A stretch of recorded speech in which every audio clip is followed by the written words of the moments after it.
Bonjour et bienvenue dans notre nouvelle plongée au cœur des sources. Aujourd'hui, on va aborder un sujet vraiment fascinant. Imaginons une société où l'heure de travail d'un grand patron et l'heure de babysitting d'un ado valent exactement la même chose. C'est le même tarif, quoi, la même valeur. Ouais, je sais, ça heurte complètement notre logique économique moderne en fait. Spontanément, on a envie de dire que c'est pas possible, ou alors que c'est juste une énième utopie sans aucun fondement. Bah, c'est ce qu'on pourrait croire au premier abord, mais c'est le point de départ de notre analyse d'aujourd'hui. D'habitude, on accepte tous que notre monnaie perde de sa valeur avec le temps, que l'inflation soit une fatalité. C'est ça. Et on accepte aussi que certaines compétences soient facturées des milliers d'euros de l'heure, pendant que d'autres frôlent tout juste le salaire minimum. Exactement.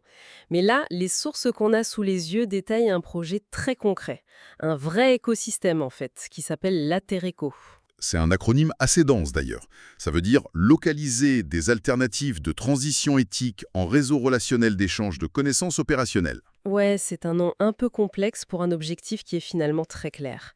Créer des communautés locales résilientes et autonomes, et surtout totalement affranchies du système économique classique. Le but affiché dans ces documents, c'est de passer de ce qu'ils appellent l'humain-marchandise à l'humain-conscience. Et on ne parle pas juste de belle philosophie là. Non, non, pas du tout. On a épluché le manifeste Latereco, des guides de jeux de plateau, des manuels d'organisation, des statuts juridiques très spécifiques. Et c'est ça qui rend l'analyse fascinante. L'ingénierie qui se cache derrière les Tereco est super méticuleuse. Il y a des mécanismes mathématiques et un cadre légal extrêmement rigoureux qu'il faut décrypter. Alors pour bien comprendre la solution, il faut d'abord regarder le diagnostic que posent ces sources sur notre système actuel. Le problème central, c'est la perte constante de la valeur de notre travail. Oui, la mécanique de l'inflation, quoi. Les documents nous ramènent par exemple vers 95. À l'époque, une baguette de pain ou un café coûtait environ 1 franc. Ouais, ça paraît tellement loin. Grave. Et si on fait un saut dans le temps jusqu'à aujourd'hui, en 2026, la baguette a largement dépassé l'euro. Le constat des créateurs, c'est que le système actuel, basé sur l'euro, fonctionne comme une pyramide de dettes. Exactement. C'est l'image du seau percé en fait. On passe nos journées à remplir un seau avec notre force de travail, notre énergie, mais l'inflation, c'est un énorme trou au fond du seau. Quoi qu'on fasse, ça se vide.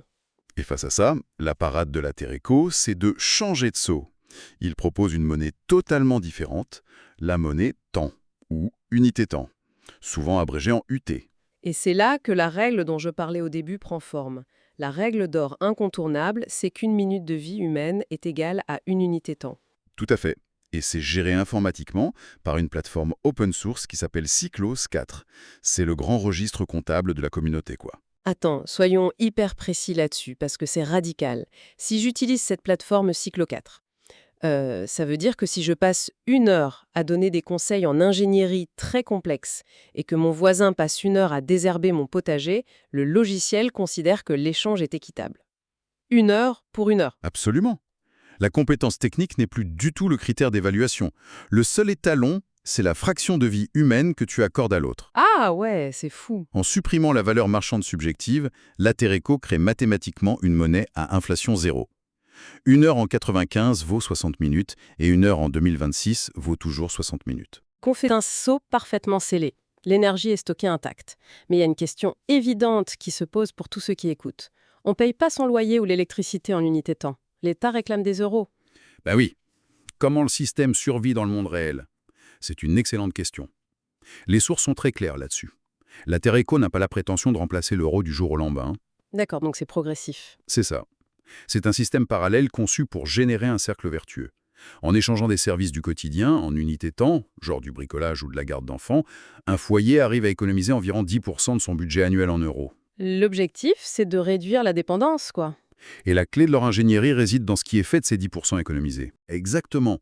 Cet argent ne doit pas repartir dans la consommation classique. Il est systématiquement réinvesti dans des équipements physiques de résilience. Le manifeste donne des exemples d'ailleurs. Des panneaux solaires, des systèmes de filtration d'eau, des moyens de chauffage alternatifs. Tout ce qui permet de faire baisser les charges fixes incompressibles d'un foyer, en fait. En réduisant la facture d'eau, on dégage encore plus de marge, qui est à nouveau réinvestie. Le but, c'est d'attendre l'autonomie locale sur 5 ans. Sur le papier, la mécanique est implacable. Mais c'est là que j'ai envie de me faire l'avocat du diable. On parle d'un réseau où des centaines de personnes s'échangent des milliers d'heures de service. Ouais, ça chiffre très vite. J'aimerais vraiment mettre l'accent ici sur le cadre juridique de tout ça, parce que ça représente une valeur économique gigantesque qui échappe aux impôts. Comment l'administration fiscale ne qualifie pas ça direct de travail dissimulé? C'est vraiment le nœud du problème. Et on a toutes les réponses dans la source 33. C'est l'aspect le plus pointu de leur ingénierie. Ils s'appuient très précisément sur la loi Hamon de 2014, sur l'économie sociale et solidaire. Donc c'est pas comparable à ces monnaies locales qu'on voit parfois imprimées en billets dans certaines villes. Pas du tout. Les monnaies locales classiques sont adossées à l'euro. Ici, le statut expliqué dans la source 33 précise que la monnaie locale est un moyen de quantifier les échanges au sein de la communauté. Elle n'est absolument pas adossée à l'euro. D'accord. C'est un système d'échange local ou CEL, c'est ça? Basé sur le jeu. Le jardin d'échange universel. Voilà. Et pour se soustraire légalement à la législation de l'emploi et des taxations, il s'impose des règles strictes issues de l'article L 311-1 du Code de la consommation. Et c'est quoi ces règles exactement? D'abord, le caractère non professionnel de l'échange. L'échange ne doit en aucun cas venir concurrencer l'activité professionnelle d'une personne. C'est-à-dire qu'un électricien de métier ne peut pas refaire toute l'installation d'une usine en unité temps. Ce serait considéré comme du travail au noir. C'est exactement ça. Mais cet électricien a parfaitement le droit de venir aider un voisin pendant 1 heure le dimanche pour changer un disjoncteur.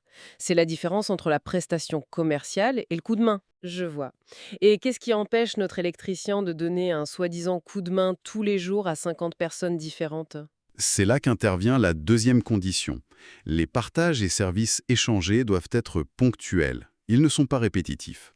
Ça vient compenser des besoins de manière occasionnelle pour éviter d'être qualifié de contrat de travail. D'accord, donc ponctuel et non professionnel. Et il y a une histoire de surplus aussi, non? Ouais, c'est la troisième condition. L'absence de profit. On n'échange que des services survenant de surplus de la communauté. Il est formellement interdit d'acheter des biens commerciaux avec des euros pour les revendre en unité temps. Pas d'achat-revente. On échange juste les courgettes en trop de son potager ou du temps libre. L'utilisation de cette loi est fascinante. C'est une protection parfaite face à l'État, mais il y a un autre danger. La récupération commerciale, tu veux dire? Voilà. Qu'est-ce qui empêche une entreprise de la tech de copier ce concept de monnaie-temps et d'en faire une appli payante? C'est pour ça qu'ils ont mis en place un second bouclier juridique. Toujours détaillé dans la source 33, c'est le statut de copyleft. Le projet est pensé sous forme d'archipel open source. Le fameux kit de résilience avec le jeu de plateau, le loto des Et c'est connaissances. ça. Tout l'écosystème est sous copyleft libre et non commercial. N'importe qui a une liberté totale de télécharger et de modifier le kit. Mais la ligne rouge, c'est l'interdiction absolue d'en tirer un profit personnel en monnaie d'État. La monnaie-temps reste la seule barrière à l'entrée. Exactement. Ce statut juridique empêche complètement une entité privée de transformer l'écosystème en business lucratif. Ça coupe l'herbe sous le pied du capitalisme. Et tu sais, en lisant tout ça sur l'effet archipel et la propagation libre de ces unités locales, je voudrais ajouter une notion que je développe sur un autre dossier. Ah oui, vas-y, je t'écoute. C'est une notion fascinante sur la conscience et les champs morphogénétiques. En fait, quand tu entreprends de mettre en place une unité locale Latéréco, tu ne le fais pas simplement pour toi et ta petite communauté. D'accord, tu veux dire que ça a un impact beaucoup plus large. Absolument. Tu poses les fondations d'un mouvement global qui va venir nourrir l'humanité tout entière de nouveaux modes de fonctionnement.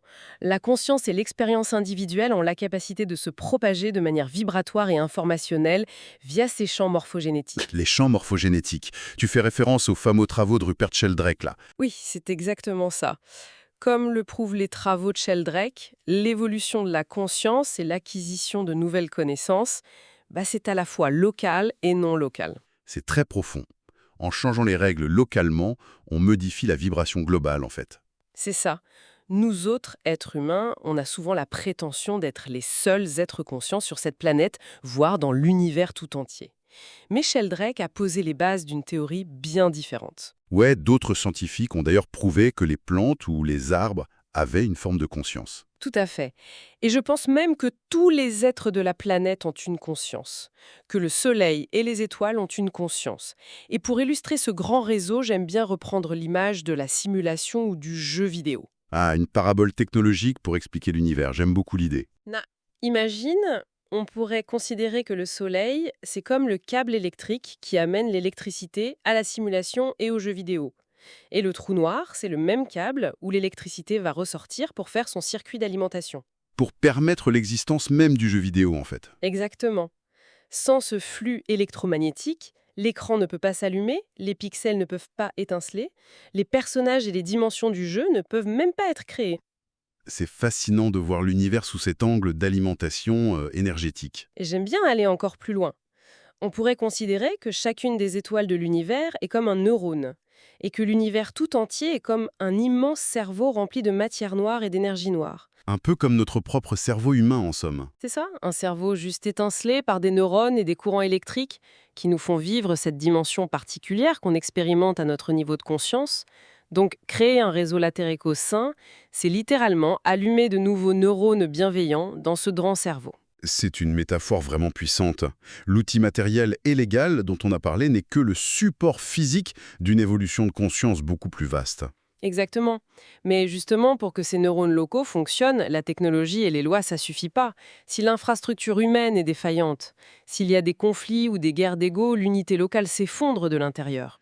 Les créateurs en ont pleinement conscience. C'est pour ça que la Terreco intègre une charte de l'esprit paisible et un contrat moral, le pacte de souveraineté et de transition éthique. Et les sources font une référence très spécifique aux accords Toltec comme étant le système nerveux de la communauté.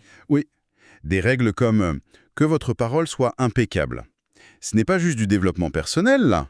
La médisance et la rumeur sont identifiées comme de véritables virus. Bah oui, dans une monnaie basée sur le temps, la seule vraie richesse, c'est la confiance. Si la rumeur s'installe, l'économie entière de l'unité fait faillite. Et le contrat moral stipule aussi des choses très concrètes. Chaque membre offre gratuitement ses compétences pour faire fonctionner les outils communs. Si le réseau a un vélo cargo, son entretien n'est pas facturé, même en unité temps. C'est un don à la structure, quoi. Et les membres assument la responsabilité de leurs actes. On recommande d'ailleurs d'avoir une bonne assurance responsabilité civile personnelle pour les échanges physiques. C'est logique. Quand on s'aide à couper du bois ou réparer une toiture, le risque d'accident est réel. La bienveillance n'exclut pas le pragmatisme. L'outil matériel partagé n'est rien si l'outil social de communication est brisé en fait. Faut pacifier les relations pour sécuriser les ressources. Si on prend un peu de recul sur tout ça, ce qu'il faut retenir de cette ingénierie, c'est que l'écosystème Lantereco n'est pas qu'une douce utopie. C'est un vrai système d'exploitation sociale. Complètement. Il utilise la loi sur l'entraide pour contourner la taxation, la monnaie-temps pour vaincre l'inflation et le copyleft pour empêcher la récupération commerciale. Ça montre bien à ceux qui écoutent qu'il est possible dès aujourd'hui et dans un cadre légal existant de valoriser ses compétences sans utiliser d'euros. Absolument. Et cette exploration nous amène à une pensée finale assez vertigineuse. Une réflexion qui n'est pas explicite dans les sources, mais qui en découle directement. Ah oui, sur la règle de base, 1 minute égale 1 unité temps. C'est ça. Si la monnaie-temps valorise une minute de manière parfaitement égale, peu importe la force physique ou l'âge, ça redéfinit complètement la notion de retraite. C'est vrai. Dans l'économie de marché classique, une personne âgée qui perd en productivité est souvent marginalisée. Elle est vue comme une charge, mais dans un archipel latéréco, une personne âgée qui transmet un savoir ou qui raconte simplement une histoire génère exactement autant de richesse économique qu'un jeune adulte qui coupe du bois. C'est un renversement total de perspective. Ce modèle ne serait-il pas la solution ultime pour réintégrer pleinement les aînés au cœur de la production de valeur de notre société? Totalement. Ils redeviennent le moteur de la communauté. Alors, pour conclure, on laisse notre public avec cette réflexion. Si demain, votre temps retrouvait soudainement sa pleine et juste valeur, quelle serait la toute première compétence, la première passion ou le premier savoir qu'il serait intéressant d'offrir à son voisinage? C'est une vraie question à méditer.